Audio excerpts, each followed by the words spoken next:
Hey guys, tonight we're settling in for one of history's longest, strangest, and most misunderstood collapses.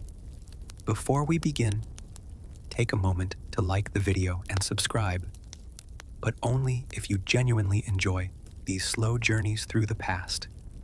And while you're getting comfortable, let me know in the comments where you're listening from and what time it is for you right now.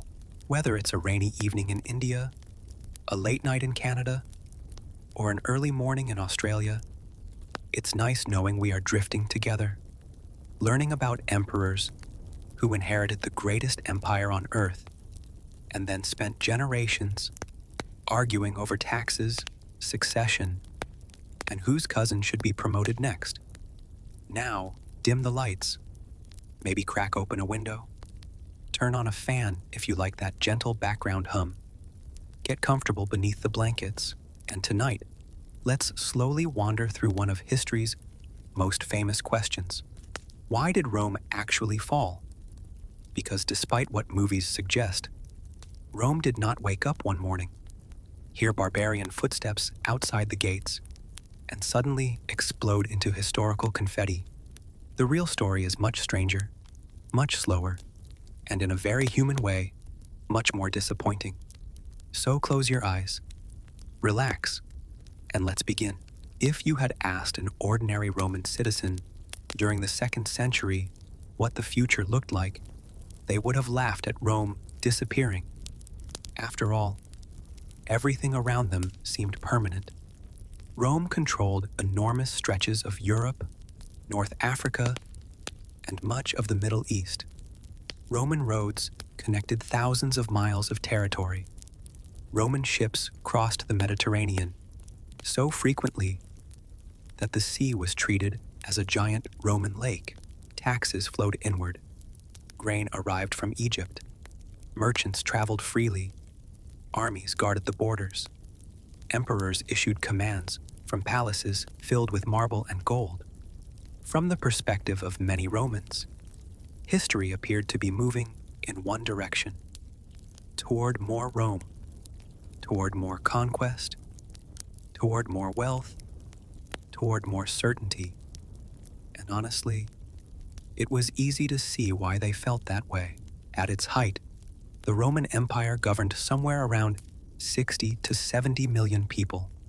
That represented a staggering portion of the world's population. Entire generations were born knowing nothing except Roman rule. Their grandparents had lived under Rome. Their parents had lived under Rome. The empire seemed less like a political arrangement and more like a force of nature, like gravity, like weather, like the sun rising every morning. It was simply there, permanent, unquestionable, eternal, which, as history repeatedly demonstrates, is usually when things begin going wrong. Because one of humanity's favorite habits is assuming that current conditions will continue forever. Investors do it. Kings do it. Governments do it. The trouble was that beneath the polished marble surface, tiny cracks had already begun forming. Nothing dramatic, nothing exciting, no giant warning signs hanging over the Colosseum. Just countless small problems, quietly accumulating year after year. And Rome was talented at ignoring them. One reason was that success can become a trap. When a civilization spends centuries winning, it starts assuming it will always win. Roman leaders inherited institutions created by generations of brilliant administrators. The problem was, they inherited the benefits without understanding how they were built. Imagine inheriting an enormous estate. Your grandfather planted the orchards. Your great-grandfather built the walls. Your ancestors repaired the roofs. Then you arrive and simply assume everything works automatically. That became Rome's problem. The empire's success concealed its vulnerabilities, and one vulnerability sat at the very top: the emperors. Now, emperors varied enormously. Some were intelligent, some were hardworking, Others seemed uniquely qualified for absolutely nothing. They treated one of the most powerful positions ever created like a personal hobby. The succession system was especially problematic, or rather, the lack of a clear system. Rome never fully solved the question. What happens when the emperor dies? Modern states typically have rules, elections, designated heirs. Rome often operated according to a more chaotic method. Whoever could seize power first, this occasionally worked. But it also created recurring political crises. Every succession became a potential gamble. Every emperor knew rivals existed. Every ambitious general commanded troops. Every military commander could potentially become the next ruler. Loyalty often depended on circumstances rather than principles. The empire survived this instability because it possessed enormous resources. But survival isn't the same thing as health. A person can function while carrying hidden illnesses. An empire can do exactly the same. Let's drift forward toward the 3rd century. This period is called the crisis of the 3rd century. Emperors rose and fell at dizzying speed. Some ruled for only months. Becoming emperor increasingly resembled accepting a job with very poor long-term prospects. Half your predecessors had been removed by co-workers, yet ambitious Romans kept volunteering. Because power remains attractive, even when it comes with obvious risks. The empire experienced invasions and economic instability, and pressure is exhausting for governments, for armies, for taxpayers, for everyone. One emperor would spend resources defeating a rival. Then another rival appeared. A border crisis emerged. Money became scarce. Taxes increased. Discontent grew. Another emperor arrived. Repeat. Again. The remarkable thing is not that Rome eventually struggled. The remarkable thing is that Rome survived as long as it did. Rome possessed extraordinary resilience. It could absorb shocks that might destroy smaller kingdoms. It could lose battles and recover. But resilience has limits. And eventually, even strong systems begin showing fatigue. The economy offers another fascinating example. Popular imagination often pictures Rome drowning in treasure. And certainly, immense wealth existed. For some people, the wealthy elite enjoyed spectacular lifestyles. Lavish villas, private baths, expensive banquets, exotic imports, enough luxury to make billionaires nod respectfully. Meanwhile, ordinary citizens experienced a more complicated reality. Taxes increased. Inflation appeared. Currency became less reliable. Governments occasionally reduced the precious metal content in coins. Yesterday's coin mysteriously buys less today. Roman citizens were no exception. Economic strain accumulated gradually, and gradual problems are dangerous because people adapt to them. They become normal. At the same time, maintaining the empire grew increasingly expensive. Those enormous borders required soldiers. Soldiers required pay. Roads required repair. This transformed the empire's financial equation. Suddenly, Rome was managing an enormous machine that consumed staggering amounts of resources every year. Expansion had once generated wealth, but eventually, Rome reached practical limits. Maintaining what already existed became more important than something new. As the centuries passed, another transformation slowly emerged. The army itself evolved. Earlier Roman armies were composed of citizens. Over time, recruitment patterns changed. The empire increasingly relied upon soldiers from diverse regions. The relationship between army and state grew complex. Stability becomes a delicate balancing act, one performed while standing on a floor covered in olive oil, juggling taxes and succession disputes. Yet, despite all this, Rome did not fall. Not yet, because the story of Rome's decline is not a story about a single catastrophe. It is a story about accumulation, problems stacking atop problems, decade after decade, generation after generation. Next time, we'll discover challenges from demographics, climate shifts, and administrative overreach, a habit that governments have never completely abandoned. But for now, let the empire rest beneath the stars. The roads still stretch across continents. The legions still guard the frontiers. The marble temples still gleam in the sunlight. And from the perspective of millions of Romans, tomorrow looks very much like today, which is exactly why they cannot yet see what is coming. And neither, for the moment, can we. If Rome's problems had all arrived at once, the empire might actually have handled them more effectively. Human beings are surprisingly good at responding to obvious emergencies. A city catches fire.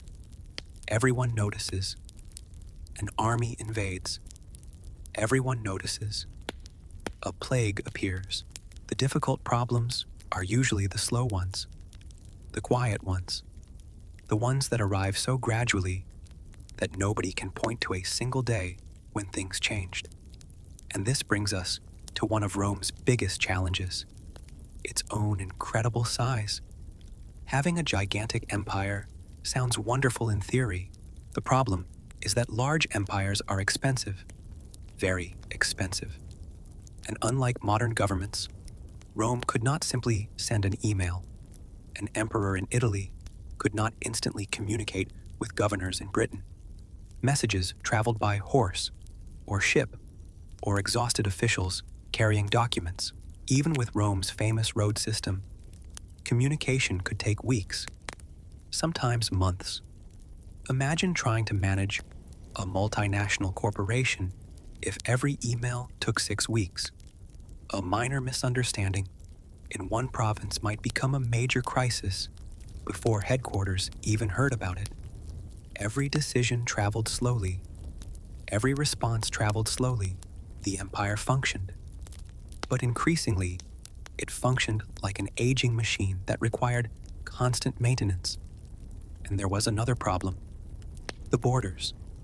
Roman frontiers stretched across deserts, mountains, forests, rivers, and coastlines. Defending them all was enormously difficult.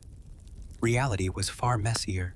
Thousands of miles required patrols, watchtowers, fortresses, supply lines, road networks, and most importantly, soldiers. Lots of soldiers. An astonishing number of soldiers. Maintaining these forces required tremendous resources. Food had to be transported. Weapons had to be produced. Animals had to be cared for. Pay had to be distributed.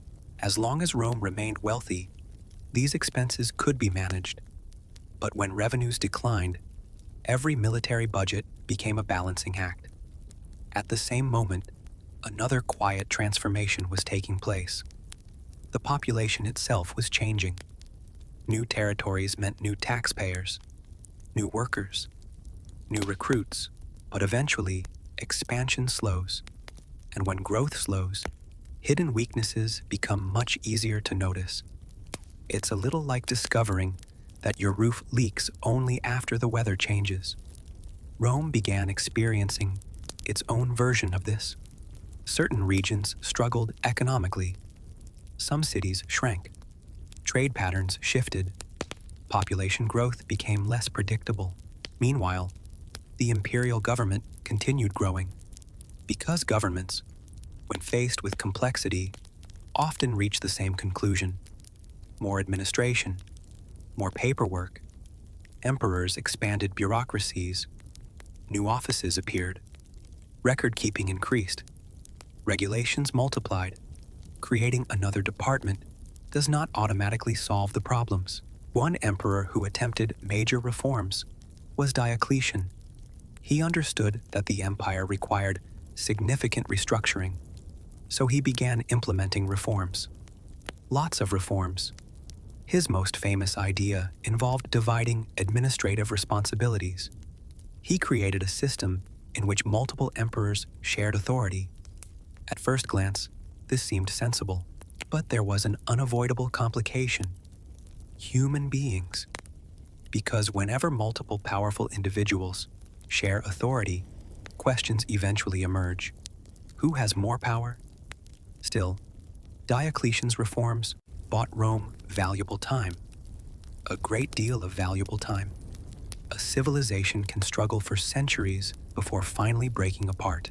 Let's gently drift toward another factor: the environment. Ancient people could not study centuries of environmental data. They simply lived within whatever nature provided. Changes in temperature, variations in rainfall, agricultural fluctuations. A poor harvest in one region might increase food prices elsewhere, not dramatically, but steadily. Then came disease. And disease has always been one of history's most efficient empire destroyers. It does not care about military victories or architecture. Roman cities were extraordinary achievements. They were also crowded, connected, busy, which unfortunately made them excellent environments for outbreaks. By now, something subtle had happened. The empire increasingly spent its energy preserving itself rather than advancing. Energy that once fueled growth now fuels preservation. From a distance, observers might not notice. The cities remained impressive. The roads still functioned. The emperors still issued decrees. The monuments still stood. Yet beneath the surface, more and more resources were being devoted simply to keeping the machine running. And aging machines have a habit of requiring ever more attention. As the 4th century approached, another major transformation would reshape the Roman world. A transformation involving religion, identity, politics. Did it strengthen Rome? Did it weaken it?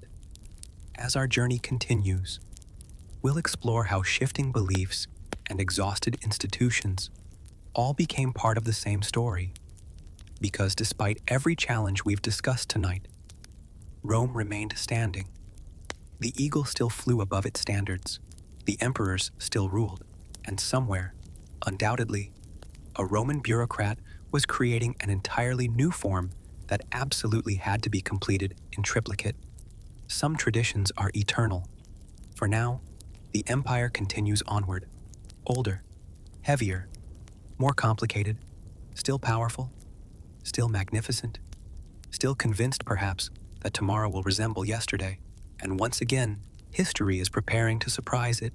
The interesting thing about history is that people living through major transformations rarely realize how significant those changes will eventually become.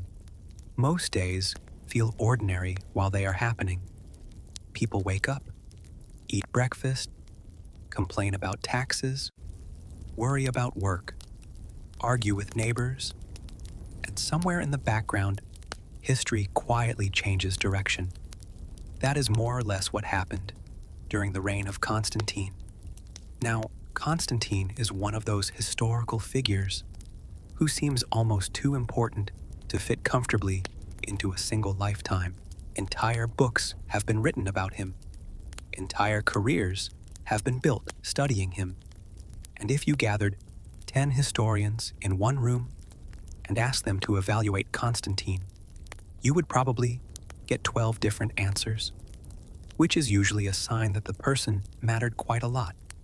Constantine emerged during a period when Rome was still recovering from decades of instability. Civil wars had exhausted resources. Political rivalries had consumed energy. The imperial system was functioning, but not exactly gracefully. Imagine a wagon moving steadily down the road, while several wheels occasionally threatened to detach themselves. That was roughly the situation. The empire survived, but survival still required effort. Constantine proved exceptionally skilled at navigating this environment. He was ambitious, determined, politically intelligent, and perhaps most importantly, for an emperor, successful in war. Roman soldiers tended to appreciate victorious commanders. This preference has remained surprisingly consistent throughout human history. After securing power, Constantine began implementing changes that would shape the empire for generations. Some were administrative, some were military, some were religious, and one decision in particular would leave an enormous mark on history: the creation of a new capital. Now, at first glance, moving a capital city might not sound revolutionary.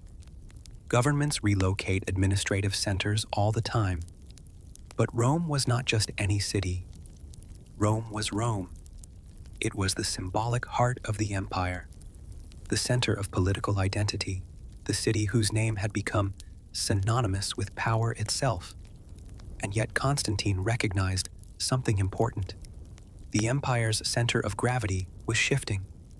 Economic activity increasingly flowed through the eastern provinces. Trade routes connected wealthy regions. Population centers were growing. Strategic concerns required closer attention to the eastern frontiers. So, Constantine established a new imperial capital, the city of Constantinople, built on the site of Byzantium, positioned between Europe and Asia, surrounded by valuable trade routes, protected by geography that military planners absolutely loved. The location was excellent, possibly frustratingly excellent, because future invaders would spend centuries discovering how difficult the city was to conquer. At the time, however, few people could fully appreciate how important this decision would become. Constantinople gradually evolved into one of the greatest cities in the world. Wealth flowed through its markets. Merchants arrived from distant lands. Magnificent churches rose above the skyline. Imperial administration expanded. And over time, the eastern half of the empire became increasingly powerful. Meanwhile, Rome itself remained enormously important symbolically. But symbolism and practical governance are not always the same thing. The empire now possessed multiple centers of influence, and that changed the political landscape forever. At roughly the same time, Constantine became associated with another transformation: Christianity.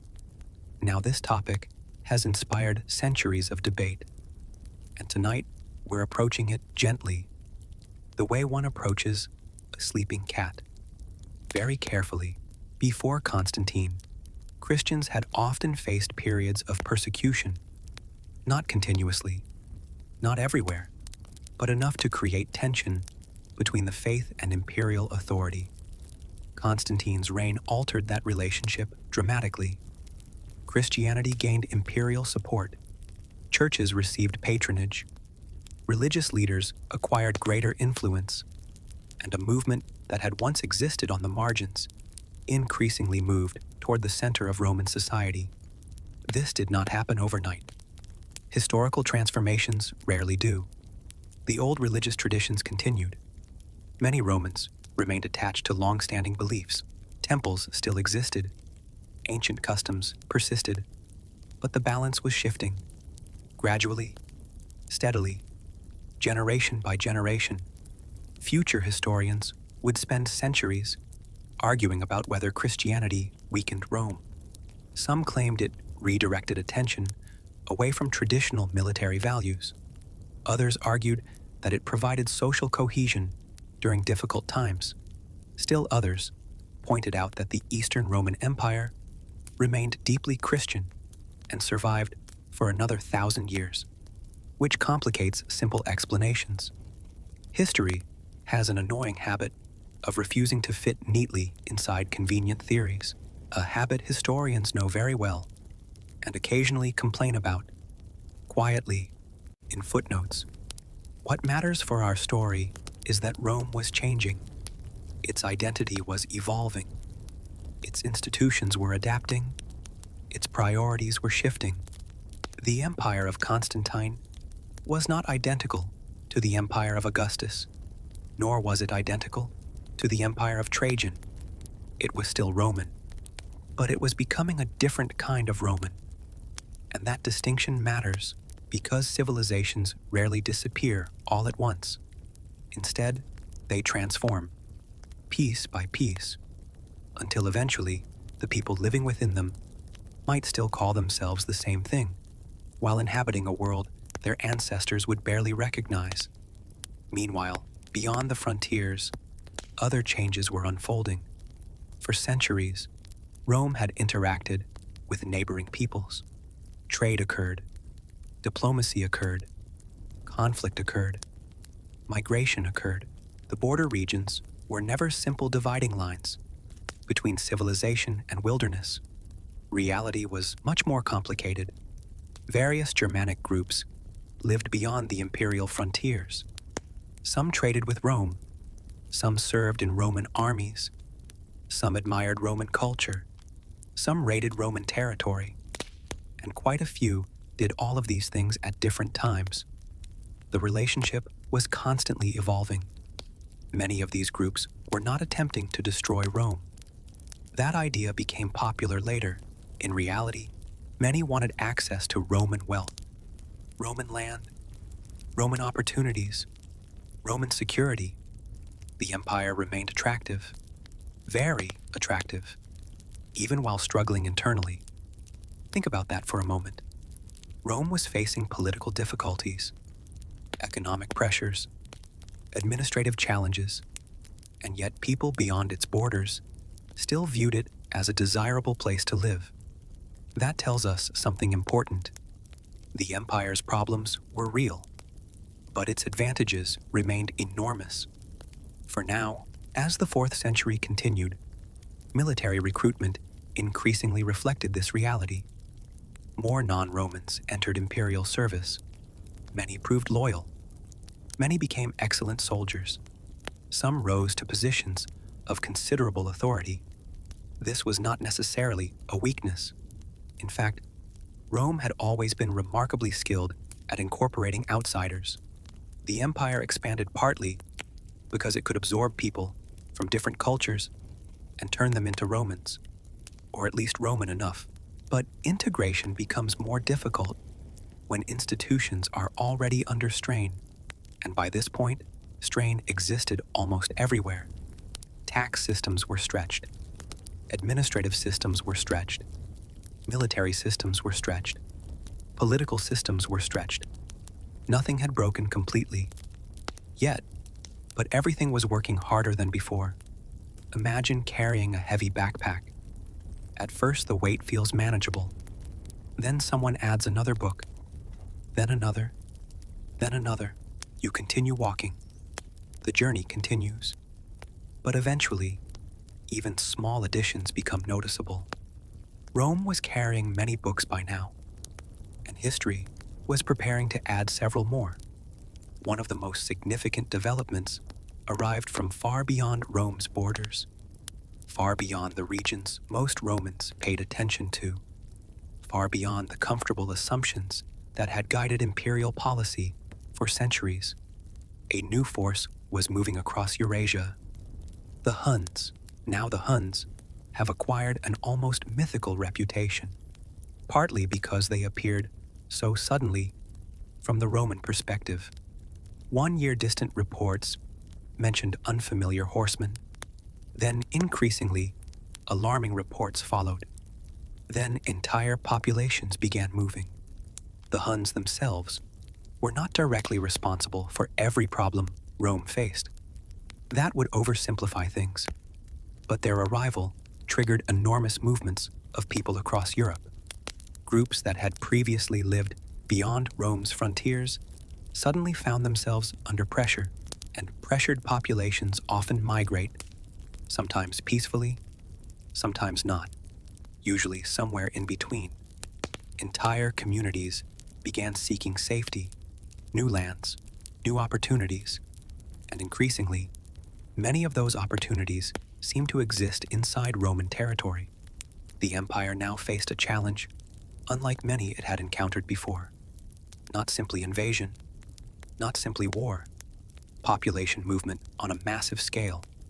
Managing such movements required competent leadership, efficient administration, reliable logistics, clear communication, and perhaps a little luck.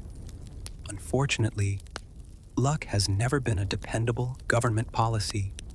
As these pressures accumulated, the distinction between the eastern and western halves of the empire became increasingly important. The East possessed significant advantages: wealthier cities, stronger trade networks, larger populations, more stable revenues. The West remained powerful, but increasingly vulnerable, and over time that difference would become impossible to ignore.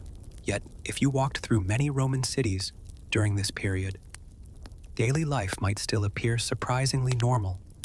Markets remained active, officials continued working, farmers cultivated fields, merchants conducted business, children played in streets, people married, raised families, complained about politicians, and worried about the future. In other words, they behaved exactly like human beings everywhere. Because even during periods of historical transformation, ordinary life continues. Most people are not thinking about the collapse of empires. They are thinking about tomorrow, the next harvest, the next tax payment, the next family obligation. And while they focused on those immediate concerns, larger forces continued gathering around them. Slowly, quietly, relentlessly, the empire remained standing. But the pressures were multiplying. The institutions were aging. The frontiers were growing restless. And the world beyond Rome was becoming more unpredictable than ever before. For now, however, the lights of Constantinople still shone brightly. The emperors still ruled. The armies still marched. The laws still carried authority. And to many observers, the Roman Empire still appeared strong enough to last forever. History, however, was beginning to reach a different conclusion.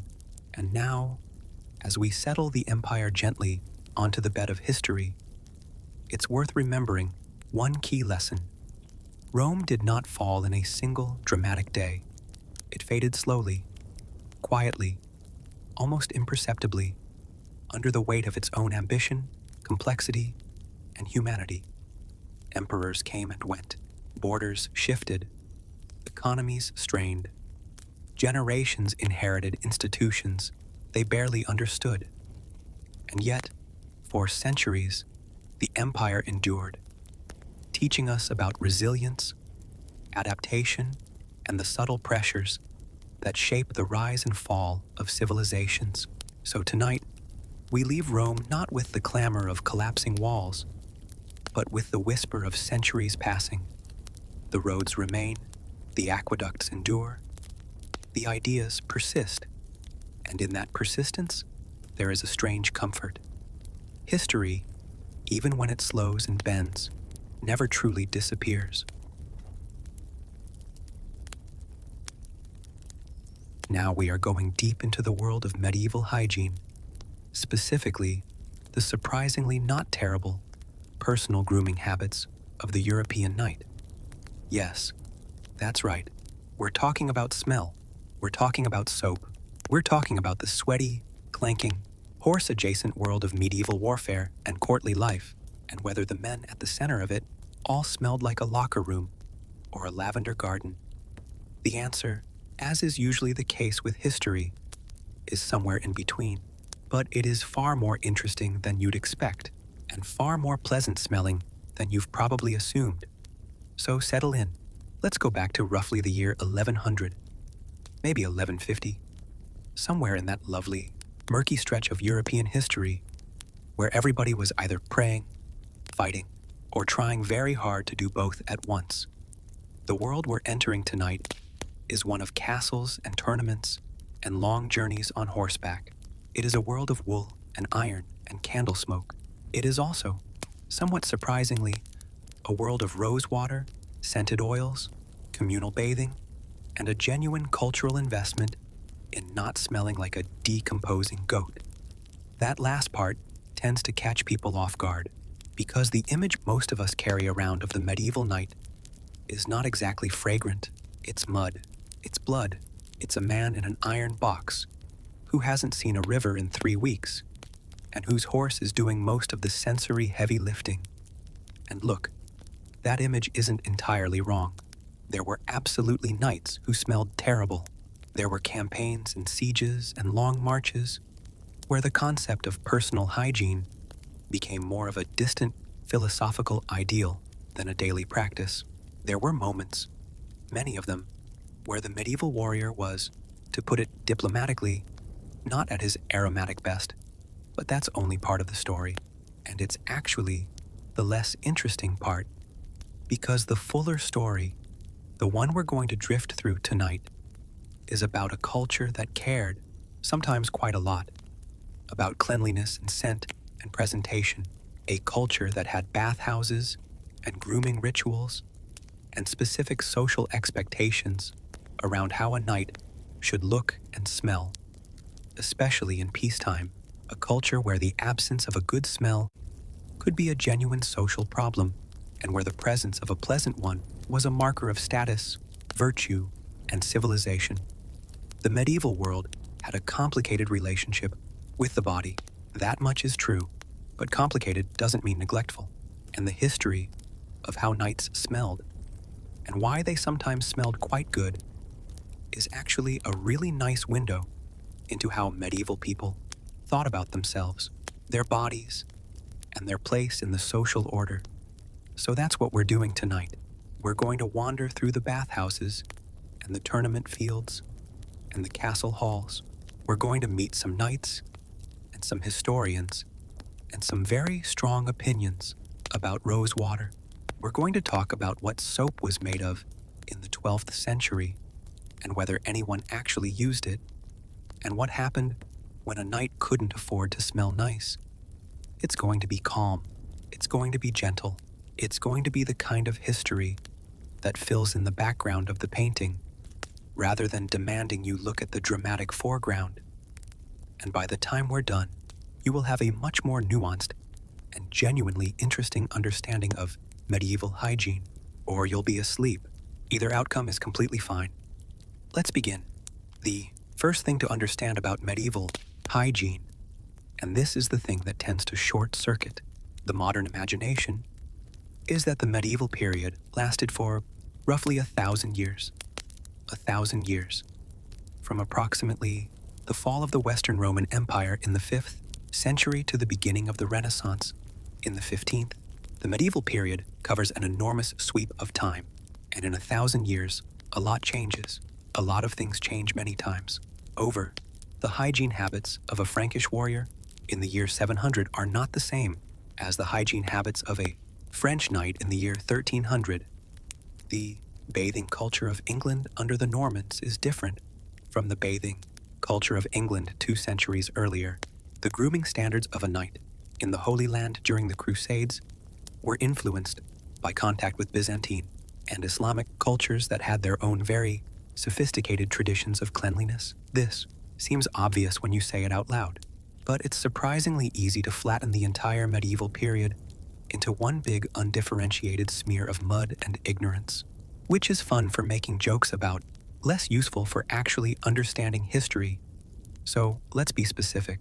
Tonight, we're mostly going to focus on the high and late medieval period, roughly 1100 to 1400, the classic era of chivalry and knighthood, the Crusades, the tournaments, the castle culture, the period most people picture when they picture a knight.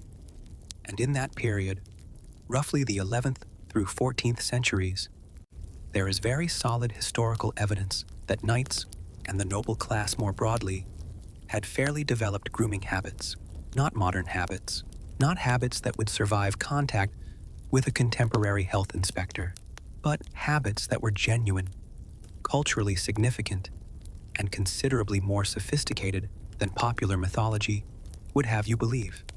The evidence comes from multiple directions. We have household accounts and estate records that list purchases of soap, perfume, and bathing supplies. We have manuscript illustrations showing knights and nobles in baths, being groomed, having their hair washed. We have conduct literature manuals written for young noblemen and aspiring knights that are quite explicit about the importance of cleanliness and presentation.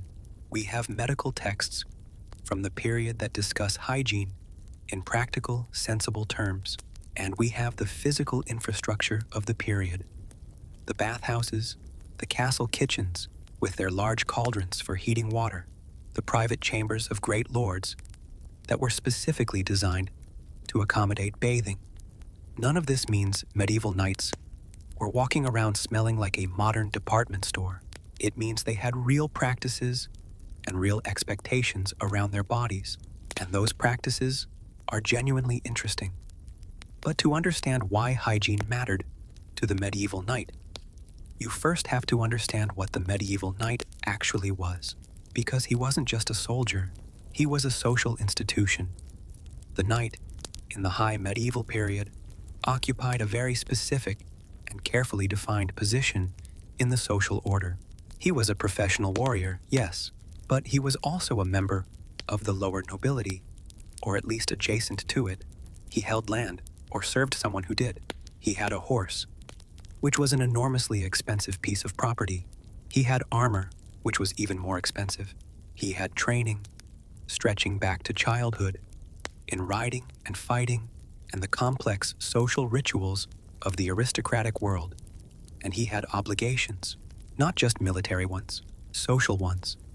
The culture of chivalry, which is a complicated and often romanticized concept, but which was a real thing with real practical content, expected the knight to conduct himself in a certain way, to be courteous, to be generous, to behave appropriately in court settings, to present himself as a man of standing, not a brigand or a peasant.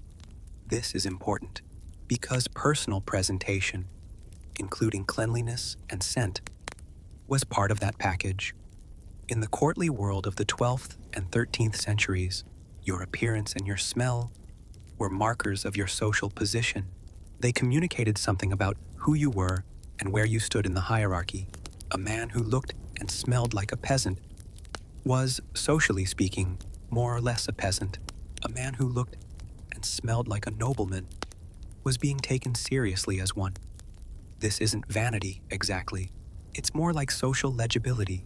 Your body was a text that other people read, and you wanted that text to say the right things. The conduct manuals of the period are quite revealing on this point. These were books, or more often manuscripts, written to instruct young men in appropriate behavior, how to eat, how to speak, how to carry yourself, and yes, how to maintain your body. One of the most famous of these is the 13th century French text known as the Urbain Le Courtois, a guide to courtly behavior that covers everything from table manners to personal hygiene. It advises washing the hands and face in the morning. It recommends keeping the fingernails clean and trimmed. It discusses the importance of clean hair and appropriate dress. It is, in short, a document written by people who cared about these things and expected their readers to care about them too. And this is not unusual. Similar advice appears in conduct literature across medieval Europe, from England to Italy to the German lands. The expectation of basic cleanliness was widespread. It wasn't universal, and it wasn't always achieved, but it was there. So where did knights actually wash? How did they do it? And what did they use? That's where we're going next. The medieval household, at least a noble household, employed laundresses, and the washing of linens was a regular and important activity. Household accounts list expenditures on lye and water for washing. The clean white linen shirt, freshly washed, and perhaps dried with herbs to give it a fresh scent, was a mark of respectability. A man whose linen was clean was a man of some standing. A man whose linen was gray and rank was marking himself as someone who couldn't afford cleanliness or didn't care about it, and neither of those was a good look in the courtly world. Outer garments, the wool tunics and robes, and eventually the elaborately decorated court costumes of the later medieval period were cleaned less frequently. Wool was brushed, aired, and spot cleaned, but not laundered in the way linen was. This is true and wool that is sweated in and not thoroughly cleaned does develop a smell over time. But here's the key point. The night's wool outer layers were typically worn over that clean linen chemise. The linen acted as a barrier between the body and the outer garment, absorbing sweat and oil from the skin, protecting the more expensive outer layers from direct contact with the body. When the linen was washed and replaced, the outer garments were refreshed by association.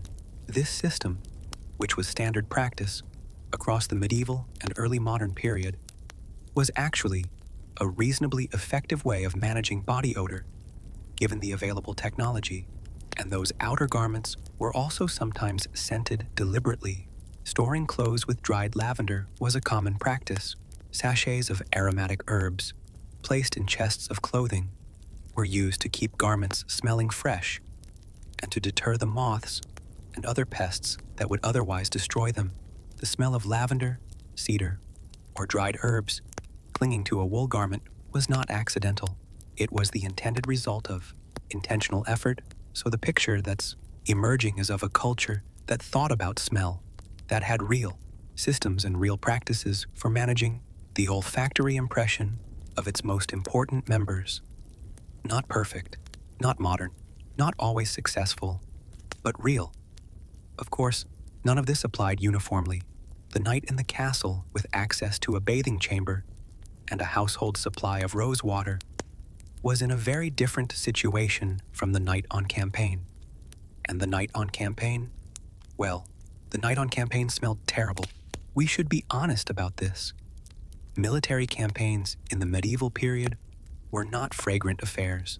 Armies moved slowly overland, often through difficult terrain, in all weathers.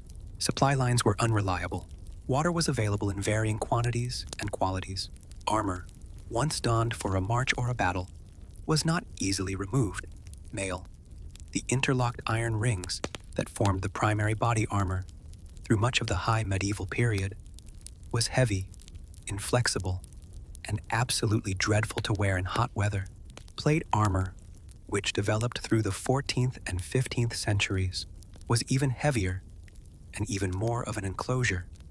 A knight who had been marching for days, sleeping rough, eating what was available, and wearing the same clothing for extended periods was not going to smell like a bathhouse. He was going to smell like iron and horse and sweat and whatever the local ground smelled like. That's just physics. But here's the thing. Medieval people knew this, and they had norms around it. The expectation of cleanliness was specifically a peacetime courtly expectation. On campaign, different rules applied, not because cleanliness didn't matter, but because it wasn't possible.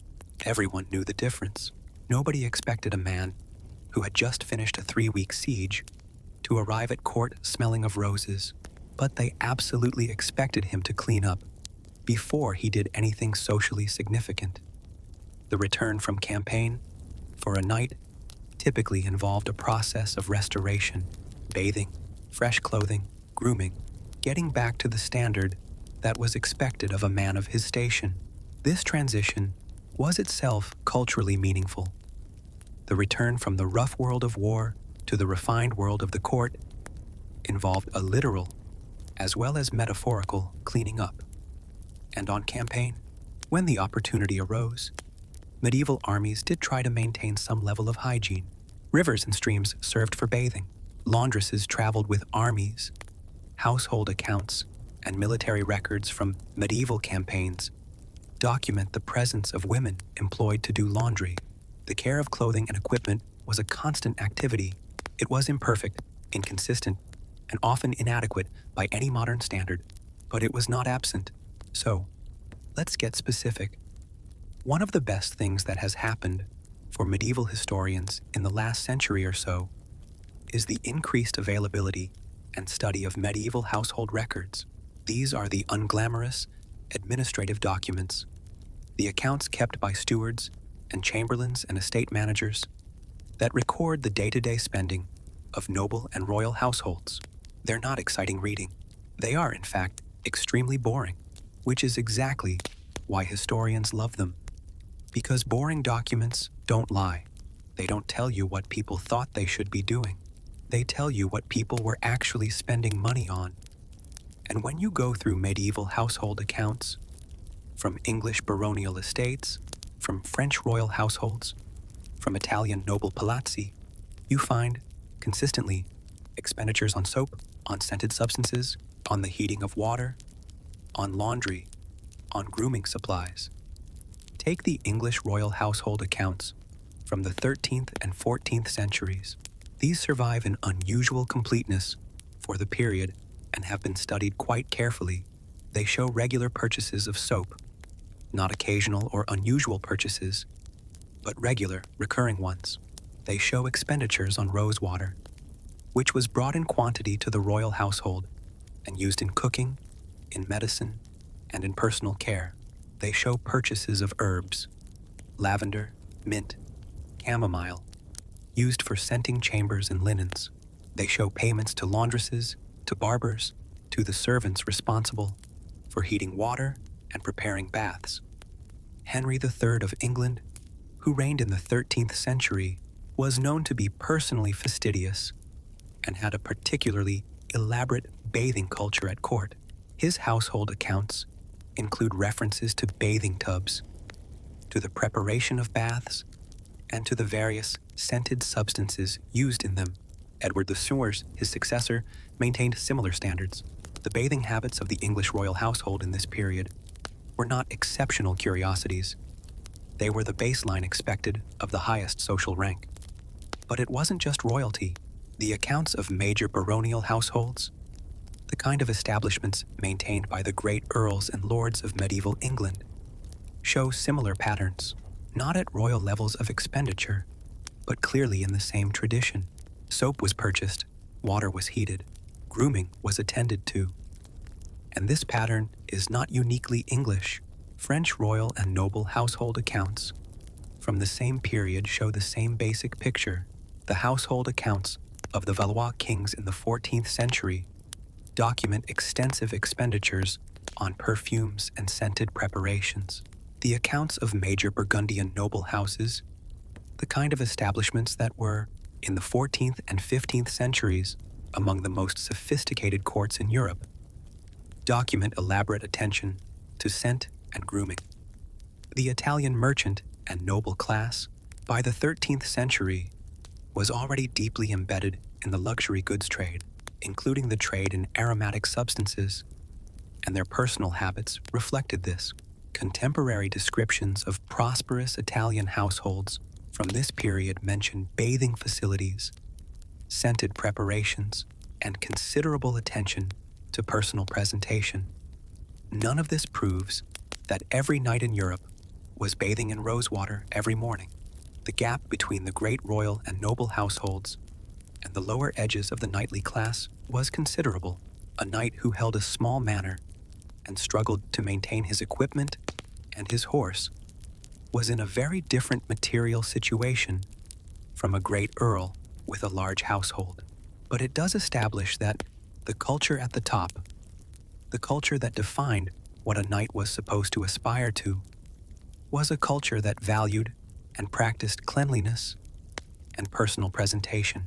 And that culture filtered downward, as cultures do, setting expectations, even for those who couldn't always meet them.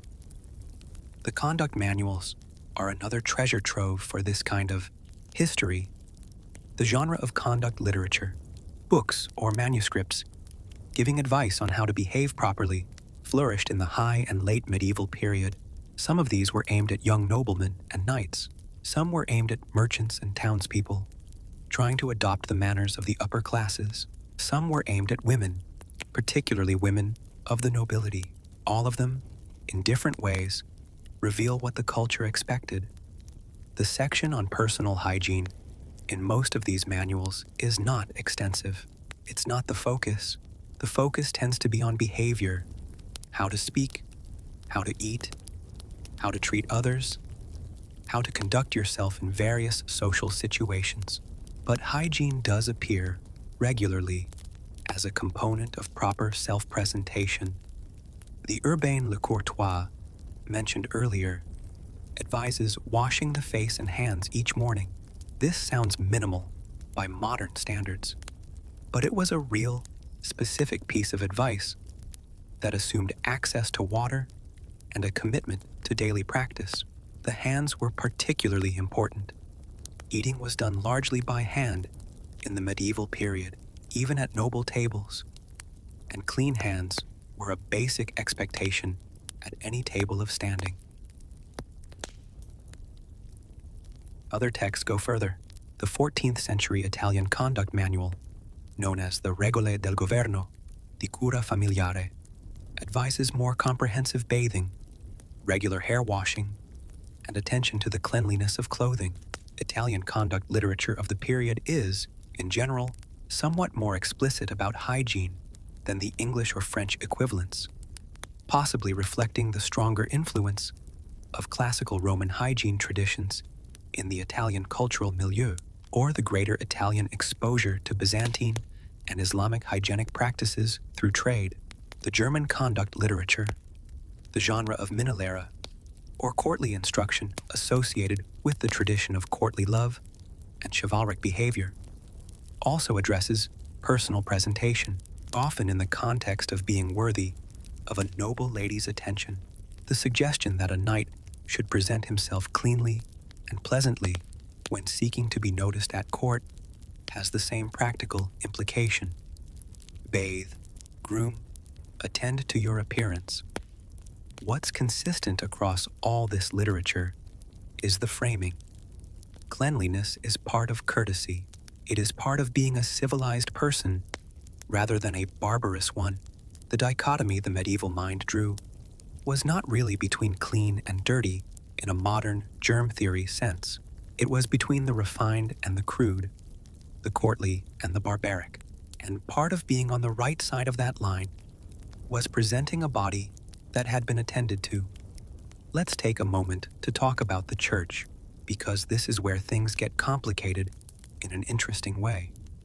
The popular image of the medieval church's attitude toward the body and hygiene is something like, the church thought the body was sinful, bathing was vain and possibly lustful, and good Christians should neglect their physical selves in favor of spiritual concerns. This image is, to put it politely, mostly wrong, or at least, it's a very selective reading of a much more complicated and nuanced tradition. The early Christian ascetic tradition, the tradition of the desert, fathers and the monastic hermits of the 4th and 5th centuries, did include strains of thought that were suspicious of bodily comfort and self-care. Some extreme ascetics in the early Christian period regarded the refusal to wash as a form of penance or humility. There are accounts of saints who took pride in their filth as a rejection of worldly vanity. But this was never mainstream Christian doctrine, and it was very far from the position of the institutional church in the high medieval period. The mainstream medieval church position on hygiene was actually fairly sensible. Cleanliness of the body was considered appropriate and necessary. Monastic rules, the rules governing the daily life of monks and nuns, typically included provision for regular bathing, at least of the hands and feet, and sometimes more comprehensive washing. The Rule of Saint Benedict, the foundational document for most Western monasticism, does not prohibit bathing and makes practical provisions for the care of the body. More elaborate monastic establishments had bathing facilities that were used regularly. The church's concerns about bathing were more specific. Bathing in mixed-sex settings was frowned upon because mixed-sex bathing was indeed a thing in some medieval bathhouses and was associated with the kind of moral looseness the church had opinions about. Excessive vanity and preoccupation with bodily appearance was considered a sin, but this was about spiritual priorities, not a blanket rejection of hygiene, and even the strictest theological positions on bodily mortification were describing the behavior of the spiritually heroic, not prescribing it for ordinary people. For the lay knight in the high medieval period, the church's position was essentially, keep yourself clean enough to function in society. Don't let vanity become an obsession, and don't turn the bathhouse into a place of moral disaster, which is, if you think about it, roughly the position of any reasonable institution that has to deal with human bodies in large numbers. The actual clergy, incidentally, were not uniformly fragrant themselves, but their bathing habits were governed by monastic rules and practical considerations, not by a theological commitment to smelling bad. One of the interesting side effects of the Christian liturgical tradition was the use of incense. Every church service involved incense. Every major ceremony, every important ritual, every sacred space was permeated with the smell of burning aromatic substances. Medieval Europeans, who attended church regularly, which was essentially everyone, were exposed to a sophisticated culture of intentional scent. The association between pleasant smell and the sacred was deeply embedded in medieval Christianity. The idea that holiness smelled good and corruption smelled bad was a theological as well as sensory position. The odor of sanctity, the supposed sweet smell that holy people and their relics were said to emit, was a real belief and a real cultural expectation. This is not irrelevant to our story. A culture that associates pleasant smell with goodness and virtue is a culture that has a positive motivation to smell pleasant. The knight who presented himself with clean linen and a hint of rosewater was not just making a social statement. He was, in a subtle way, presenting himself as a person aligned with the forces of order and virtue, as opposed to the forces of disorder and sin, which smelled bad. Medieval smell was a moral category. That's a strange thing to wrap your head around from a modern perspective, but it's real, and it had real consequences for how people behaved. Now let's talk about the Crusades. Because the Crusades are crucial to this story, and not for the reasons you might expect. The First Crusade launched in 1096 and began a 2-century process of Western European military engagement in the Near East. This engagement had enormous cultural consequences, and one of the less discussed, but genuinely significant ones, was the exposure of Western European knights to Byzantine and Islamic hygiene culture. Both the Byzantine Empire and the Islamic world of the 11th and 12th centuries had extremely sophisticated bathing traditions. The Byzantine world was the direct inheritor of Roman bathing culture. The great public baths of Roman civilization had their equivalents in the Byzantine world, and bathing retained its social and cultural importance. Constantinople, the great capital of the Byzantine Empire, was a city with extensive bathing facilities that would have been recognizable to a citizen of ancient Rome. The Islamic world had its own parallel tradition in the hammam, the public bathhouse that was a central institution of Islamic urban life. The hammam was not just a place to get clean. It was a social institution, a place of relaxation and community, a place with deep connections to religious practice. Islamic law placed significant importance on ritual purity, and bathing was associated with religious as well as physical cleanliness. The hammam culture of the medieval Islamic world was, by any measure, more advanced and more culturally embedded than anything in Western Europe at the same period. When Western European knights arrived in the Near East as crusaders, they encountered these traditions, and the reactions were mixed. Some crusaders were impressed and adopted aspects of the local hygiene culture. The crusader states, the kingdoms and principalities established by Western Europeans in the Levant after the First Crusade, developed their own hybrid cultures, mixing Western European practices with local Byzantine and Islamic ones. The castle culture of the Crusader states shows evidence of bathing facilities that go beyond what was typical in Western Europe. Crusader nobles, who had spent years in the Near East, brought back not just goods and spices, but habits and expectations. This is actually documented. There are contemporary accounts of crusaders who, having lived in the Near East, became accustomed to bathing more frequently than was typical at home and maintained this habit on their return to Europe. They were sometimes mocked for it by contemporaries who regarded frequent bathing as a strange Eastern affectation, which is a wonderful historical irony, being criticized for being too clean. The spice and aromatic trade that ran through the Crusader states also brought increasing quantities of Eastern aromatics into Western Europe: oud wood, ambergris, musk, benzoin, various Eastern resins, and aromatic preparations. All of these flowed westward through the Crusader commercial networks, enriching the palette of scents available to Western European elites. The Crusades, in short, were in part a vector for the transmission of more sophisticated hygiene practices from the east to the west. The knight who went to the Holy Land and came back with a taste for hammam-style bathing and Eastern aromatics was, in a small way, upgrading the olfactory standards of the European court. Let's drift, for a moment, to something that doesn't get discussed enough in the history of medieval hygiene: the role of the servants.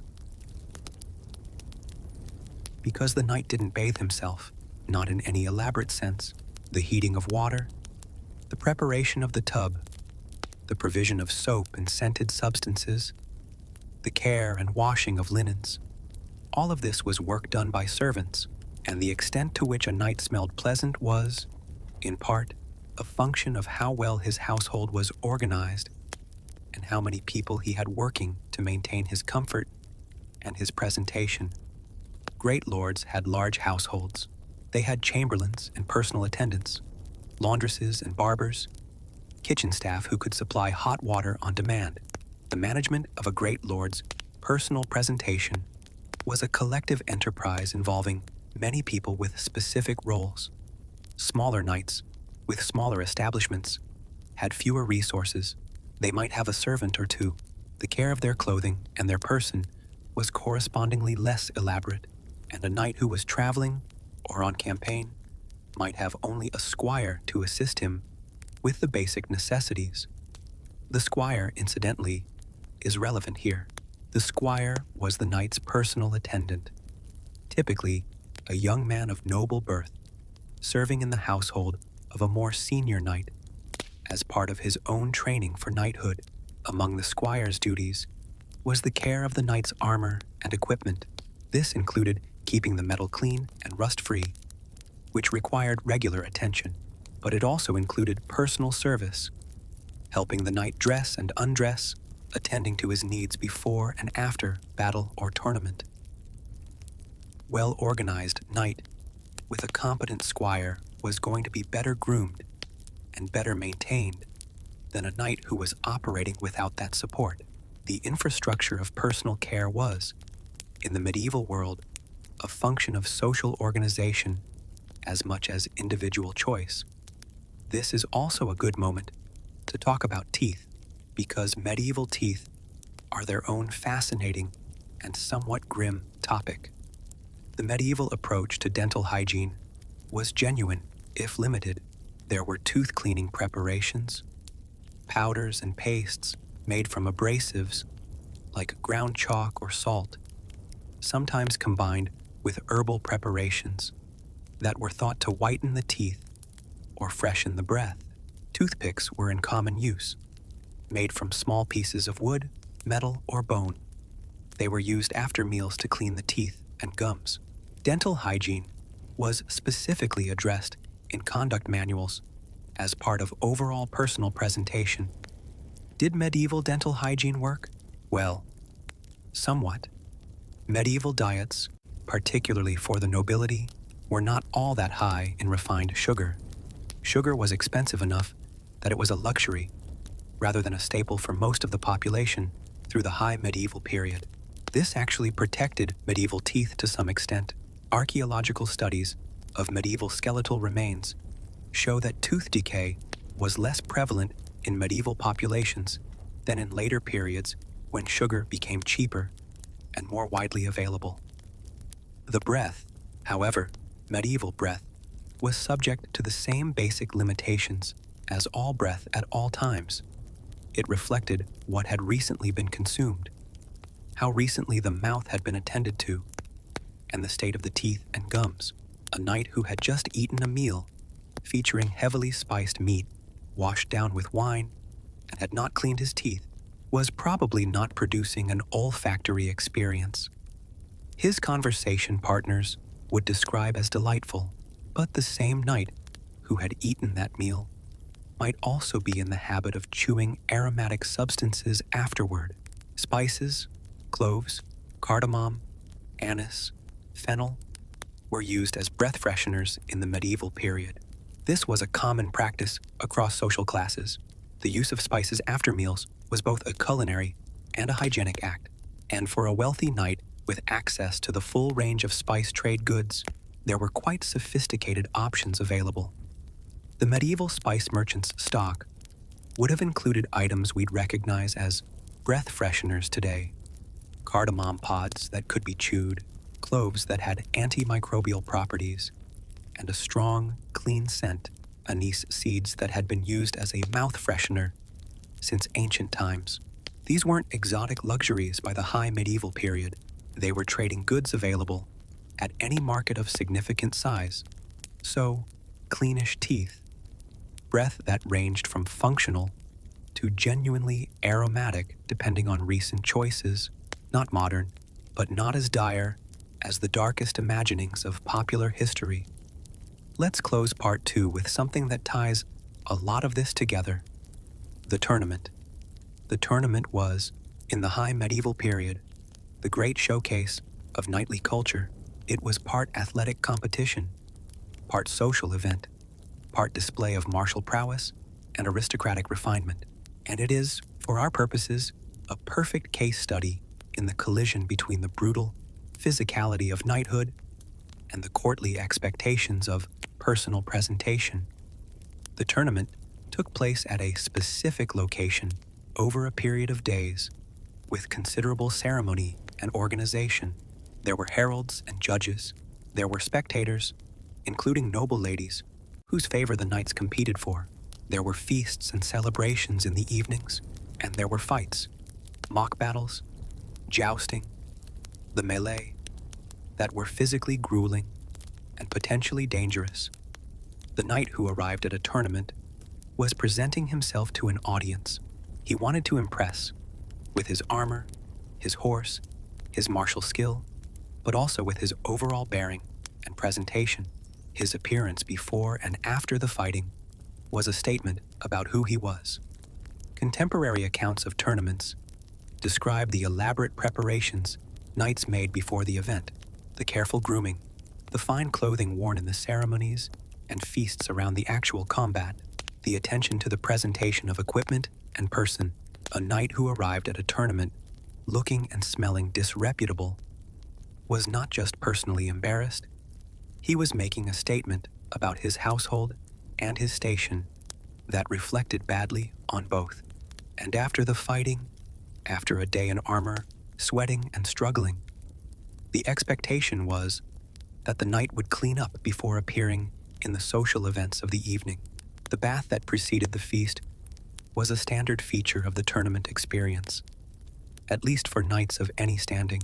Contemporary literature on tournaments and courtly life makes this transition clear. The warrior cleaned himself up and became the courtier. The tournament, in miniature, captures the whole dynamic we've been describing.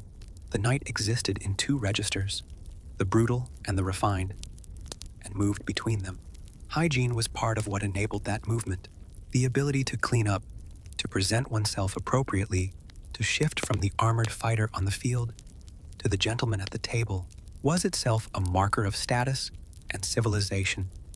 The knight who couldn't do that, who appeared at the feast looking and smelling like he'd just crawled out of a ditch, was failing at something important, not just hygiene, character, which is maybe the most revealing thing about all of this. In the medieval world, how you smelled said something about who you were, and the people with the most social investment in who they were, the knights, the nobility, the great lords, had the strongest motivation to smell good. They didn't always succeed, but they tried. And the trying is the story. Let's address the thing that is, quite literally, the elephant in the room. Or rather, the iron box in the room. Because everything we've discussed so far, the bathhouses, the rose water, the herbal linen sachets, all of that applies to the night in peacetime, the night at court, the night at the tournament feast, the night sitting in his hall, eating his spiced meat, chewing his cardamom. But the knight also wore armor, heavy, enclosing, heat-trapping armor. And armor is, from a hygiene perspective, a genuinely interesting problem. So let's spend some time with it. The armor worn by a knight in the high medieval period, roughly the 11th through 13th centuries, was primarily mail, not plate, the full plate armor that most people picture when they imagine a knight developed gradually through the 14th century and wasn't common until the 15th. What the knights of the Crusades and the early chivalric period wore was a hauberk, a long garment made of interlocked iron rings, covering the torso and arms, and often the legs, worn over a padded undergarment called a gambeson or an accaton. Mail is not a sealed container. It has gaps. Air moves through it, to some degree. It is heavy. A full hauberk could weigh anywhere from 15 to 30 pounds, and it sits close to the body, but it's not quite the impermeable iron sauna that plate armor would later become. The gambeson underneath was the real problem from a hygiene perspective. The gambeson was a quilted garment, usually made of linen or wool, stuffed with padding, worn directly under the mail. It served as both cushioning to absorb the impact of blows and as protection for the skin from the chafing of the iron rings. It was, by necessity, in direct contact with the body, and it was thick, insulating, and essentially impossible to ventilate. Wearing a gambeson under mail in any kind of physical exertion was a sweating experience. Wearing it in warm weather was a sweating experience of some intensity. Wearing it in the summer heat of the Holy Land, during a march or a battle, was something that contemporary sources describe in terms that leave little doubt about the olfactory results. The gambeson was washed, but not easily, and not frequently on campaign. It was a substantial garment that took a long time to dry and had to be in good condition to do its protective job. Washing it too frequently risked damage, and on campaign, the opportunity to wash it and wait for it to dry was not always available. So yes, the knight who had been in the field for several weeks, wearing a gambeson that had not been washed recently, marching in summer heat, was producing an olfactory experience that no amount of rose water was going to fully address. This is real. Let's not pretend otherwise. But here's what's also real. Medieval people knew this, and they had specific practices to manage it. The most important was the undergarment between the body and the gambeson. This was the linen chemise again, the basic linen shirt that was the medieval person's closest to the skin layer. Even under the gambeson, many knights wore a linen undergarment.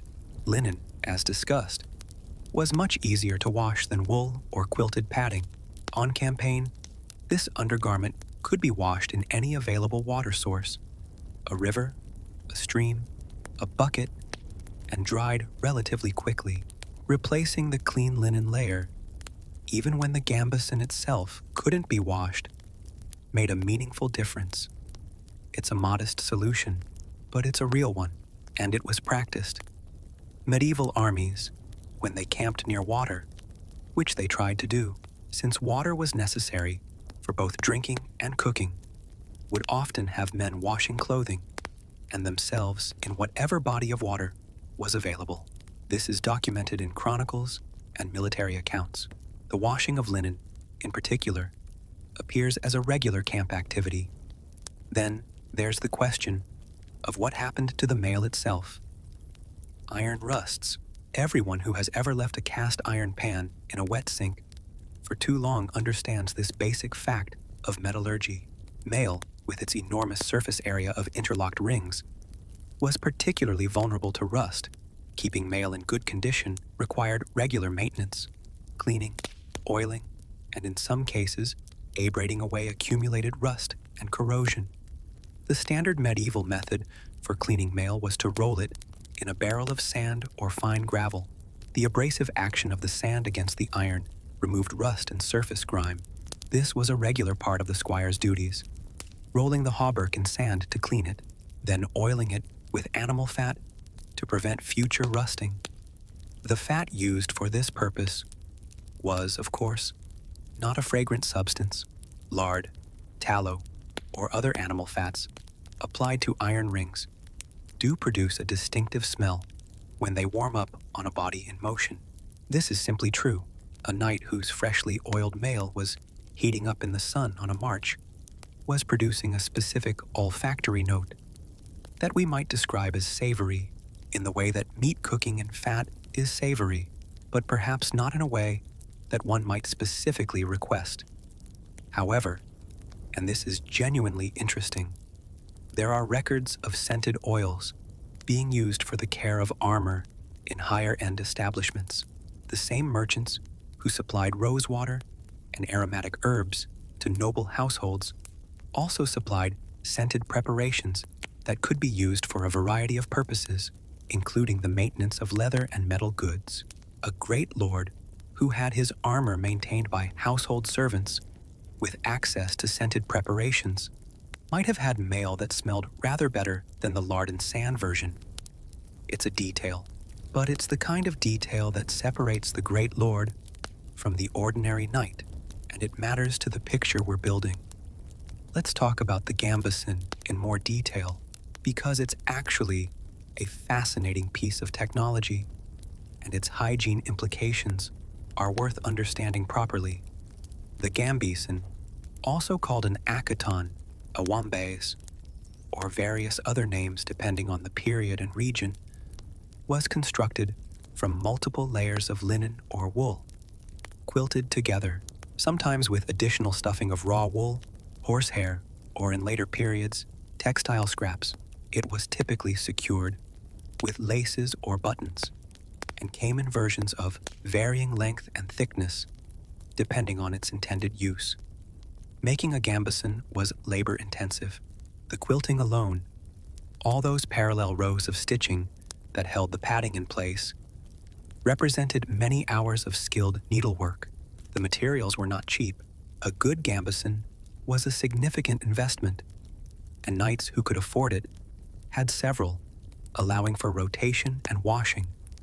This rotation system is important. The same principle that applied to linen shirts applied to garments throughout the medieval wardrobe. Having multiples meant that one could be worn while others were being cleaned. A knight with 2 or 3 gambesons was in a much better hygienic position than a knight with 1, and a great lord, who might have an extensive wardrobe maintained by a household of servants, was in a much better position still. The washing of a gambeson was done carefully in cold or lukewarm water with lye soap, and the garment was then dried, ideally in the sun and air, which had the additional benefit of some natural deodorizing and antimicrobial action. Sunlight is actually quite effective at killing bacteria and reducing odors in textiles, a fact that medieval people understood empirically, even if they didn't have the theoretical framework to explain it. Airing and sunning linens and garments was a standard housekeeping practice, and the visual of white linens spread across hedges or hung on lines in castle courtyards was a common feature of medieval household life. The padding of a gambeson did, over time, compact and deteriorate. It also absorbed sweat in ways that were difficult to fully remove even with washing. Old, heavily used gambesons were by all accounts not pleasant items, but this was understood, and replacement was part of the regular cost of maintaining a knight's equipment, along with the more expensive replacement of mail and weapons when they wore out or were damaged. Now let's talk about plate armor. Because the development of plate armor through the 14th and into the 15th century changed the hygiene situation significantly, and in some ways, not for the better. Full plate armor The articulated steel suit that most people picture when they think of a medieval knight developed gradually. Pieces of plate were added to the male hauberk over the course of the 13th and 14th centuries. First the knees and shins, then the arms, then the torso, eventually the full harness that could cover a knight from head to toe in shaped steel. Full plate armor is a remarkable piece of engineering. It's far more protective than mail, distributes weight better, and in the hands of a skilled armorer, can actually allow considerable freedom of movement. It is also, when fully closed, a more or less sealed environment for the person inside it. And that sealed environment is, hygienically speaking, challenging. A knight in full plate armor on a hot day, engaging in physical combat, was generating a considerable amount of body heat. That heat had nowhere to go. The sweat had nowhere to go. The humidity inside the armor increased. The temperature inside the armor increased. The padding layers, by the full plate era, a padded garment called an arming doublet, worn directly under the plate, were absorbing everything. Contemporary accounts of battles fought by armored knights in warm weather describe the physical toll of the heat. The Battle of Agincourt in 1415, in which English forces defeated a much larger French army, was fought in October, which helped. But summer campaigns in full plate were acknowledged to be physically brutal, with the heat as much an enemy as the opposing force. The smell inside a battle-worn suit of plate armor was, by all accounts and basic physical reasoning, not something you'd want to experience directly. The combination of sweat, body heat, the particular smell of hot metal, and any blood or other matter that might have found its way in through various gaps creates a combination that we can describe without having personally experienced it and still understand to be unpleasant. But here's the interesting counterpoint. Plate armor was also easier to clean on the outside than mail was. The smooth surfaces of shaped steel could be polished and wiped down. The great lords who owned full plate harnesses, these were extraordinarily expensive items, often custom fitted and representing the work of the best armorers in Europe, maintained them carefully. The surfaces were polished to a bright finish, both because it looked impressive and because a polished, clean surface was more rust-resistant than a pitted, dirty one. A knight in freshly polished plate, gleaming in the sun, smelled considerably better than the inside of that same armor. The presentation from the outside was, when maintained properly, quite impressive. The experience from the inside was rather different. And outside of combat, in the courtly and ceremonial context that occupied most of a knight's actual time, plate armor was not typically worn. It was donned for battle, for tournament, for ceremonial occasions that required it.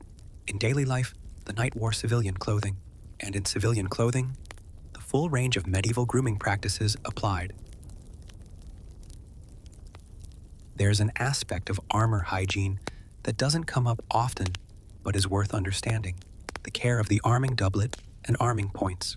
The arming doublet was the garment worn under plate armor, typically a quilted linen or wool garment with specific attachment points, where the plates were tied on using laces called arming points.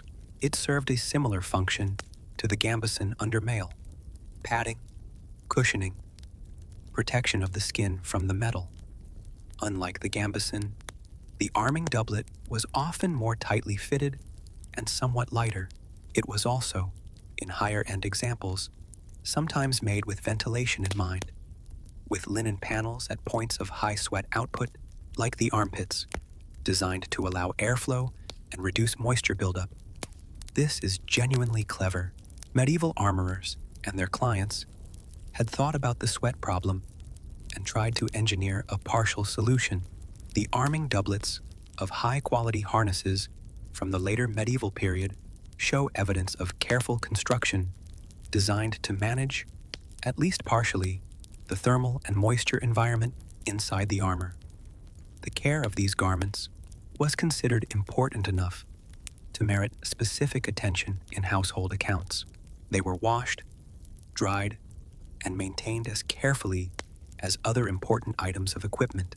A well-maintained arming doublet that was clean and in good condition was less of an olfactory disaster than a neglected one, and the armor itself, on returning from campaign or tournament, was subject to a cleaning and maintenance routine. The steel was wiped, dried, and oiled. The leather straps and fittings were cleaned and conditioned. The padding was attended to. This was the squire's work, and it was done routinely, not occasionally. The transition from the smells of battle to the presentation of the court involved a cleaning of the equipment as well as the person. Everything associated with the knight's martial function was restored to its maintained, presentable condition before it appeared in the social context again. Let's float over to something adjacent to the armor question, the horse. Because the medieval knight's relationship with his horse was intimate, constant, and olfactorily significant, the destrier, the great war horse, was the knight's most expensive and most important piece of equipment, more expensive than the armor in most cases. A trained war horse represented a significant fraction of the wealth of all but the richest knights, and the knight spent a very large portion of his waking hours with this animal. Horses smell. This is not a criticism, it's just a fact. They are large mammals with large digestive systems and large amounts of sweat gland surface area. A horse that has been worked hard smells considerably. The stable, where knights spent time daily in the care and training of their animals, smells like a stable, which is a specific and recognizable olfactory experience. Medieval knights were not bothered by the smell of horses. They had grown up around horses since childhood, and the smell of horses was as unremarkable to them as the smell of car exhaust might be to a modern urban dweller, simply part of the background of daily existence. Contemporary literature about knights and their horses is full of affection and practical observation, but notably devoid of any commentary on the smell of the animals. But the horse smell did attach itself, to some degree, to the people who spent time with horses. Clothing worn in the stable, saddle time, the physical contact of managing and riding large animals. All of this left its mark, and this was simply understood as part of the deal. The horse smell was not a social problem because everyone in the knightly class understood and accepted it as part of their world. What was a social problem was smelling like a horse in a context where you were supposed to smell like a human of refinement, and this is precisely why the transition routine, the bathing and changing before entering the courtly context, was important. The knight who went from the stable to the great hall without cleaning up was not just hygienically careless, he was socially careless. He was failing to mark the boundary between his two worlds. The destrier, incidentally, was not the only horse in the knight's life. He typically maintained a string of horses: the destrier for battle and important tournaments, a palfrey for riding in everyday situations, a rouncey for ordinary travel and used by servants, and possibly a sumpter horse for carrying baggage. Spending time with all of these animals was part of daily life, and managing the olfactory consequences was a routine concern. Let's talk about one more practical element of the armor question before we move on: wounds and their management. Medieval combat was genuinely dangerous, and knights did get hurt. Even in tournament settings, injuries were common, and wounds in the medieval period had hygiene implications that were significant and that the period's medical practitioners thought about carefully. Medieval wound care is a fascinating and often underappreciated topic. The popular image is of filthy, uninformed medicine that invariably killed patients through infection. The reality is somewhat more nuanced. Medieval physicians and surgeons, and these were real professionals with training and specific expertise, understood empirically, if not theoretically, that clean wounds healed better than dirty ones. They cleaned wounds before treating them. They used wine, which has genuine antimicrobial properties due to its alcohol content, To wash wounds, they used honey, which is also antimicrobial, as a wound dressing. They used herbal preparations that, again, had some genuine efficacy beyond the magical or religious thinking that often accompanied them. The medieval understanding of what caused wounds to go bad was not our understanding. They didn't know about bacteria, but they observed that wounds that were kept clean tended to do better, and they acted on this observation. The medical texts of the period, including translations of Arabic medical works that had incorporated the most advanced knowledge available, discuss wound care in terms that reflect real attention to cleanliness and management. The knight who was injured in battle or tournament would typically be attended by a surgeon whose practices, while not meeting any modern standard, were not entirely uninformed. The wound would be cleaned, dressed, and treated according to the best available knowledge of the period. This was better than nothing, and sometimes considerably better than nothing. The smell of a healing wound, dressed with honey and herbal preparations, was not neutral. Honey has its own scent. Many of the herbal preparations used in wound care, preparations incorporating lavender, thyme, or other aromatic herbs, had a distinctive smell. The medical environment of the medieval period had its own complex and sometimes actually pleasant aromatics, quite different from the purely antiseptic smell of modern medical settings. And a wound that was going badly, infected and suppurating, had a smell that was unmistakable and recognized as a sign of serious trouble. Medieval medicine associated the smell of bad wounds with danger and death, which is accurate. The odor of gangrene and serious infection was known and feared. This further reinforced the cultural association between bad smells and bad outcomes, and the motivation to keep wounds clean and dressed. So let's step back and take stock of what we've established in this section. The armor problem is real. A knight in combat, in heavy armor, on a warm day, was not smelling pleasant. The sweat, the heat, the physical exertion, the padded undergarments that couldn't be adequately ventilated, all of this created an olfactory situation that no medieval grooming practice could fully address. But combat was a specific context, a specific, time-limited, extraordinary context. It was not the daily reality of the medieval knight's life. The daily reality of the medieval knight's life, when he was not on campaign or in the middle of a battle, involved the same social expectations and the same practical tools as the rest of the noble class. He bathed when he could. He attended to his clothing. He had access to soap and scented preparations to a degree that varied with his wealth and household organization. He smelled better than the armor and battle version of himself suggests, and probably quite a bit better. The important thing to hold on to is the distinction between exceptional circumstances and normal life.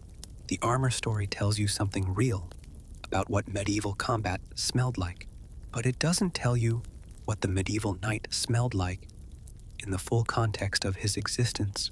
That context is more varied, more attended to, and more pleasant than the armor story alone would suggest. We've been drifting through some quite practical territory tonight. In the next part, we're going to pull back a little and look at something more conceptual: the medieval theory of smell itself, how medieval people thought about scent as a physical and moral phenomenon, why they believed certain smells were inherently good and others inherently dangerous, and how that theoretical framework shaped the practical hygiene choices of the people we've been talking about. Because medieval hygiene wasn't just practical, it was philosophical, and the philosophy is genuinely interesting.